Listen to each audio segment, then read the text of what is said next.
Brexit. You're confused and you're bored, aren't you? You and the rest of the world. But please, bear with me just a couple of minutes because I'm going to tell you everything you need to know. We're due to leave the EU on the 29th of March, and both our government and the European Union want this to happen in an orderly way. And so they're negotiating what they call a withdrawal agreement, which covers three main things. First, people. What happens if you're a Latvian living in Luton when we leave? Second, money. How much do we owe? And finally, Ireland. Is there a way to avoid having a physical border between the north and the south of the island? The first two are pretty much sorted, but no one's yet come up with a way to fix the third. And while they're trying to figure Ireland out, the two sides have also got to start thinking about what kind of relationship they want after Brexit.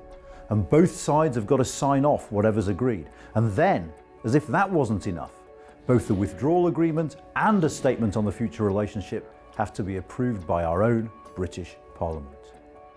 Now, if the House of Commons approves whatever the government brings back, then essentially Brexit is done and dusted. But if it doesn't, the proverbial's going to hit the fan.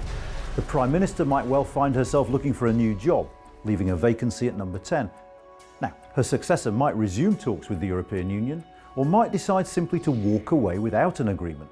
That's what we call the famous no-deal scenario. And trust me, it really would be damaging and disruptive. Flights genuinely might not be able to take off, though on the bright side, we could run out of broccoli.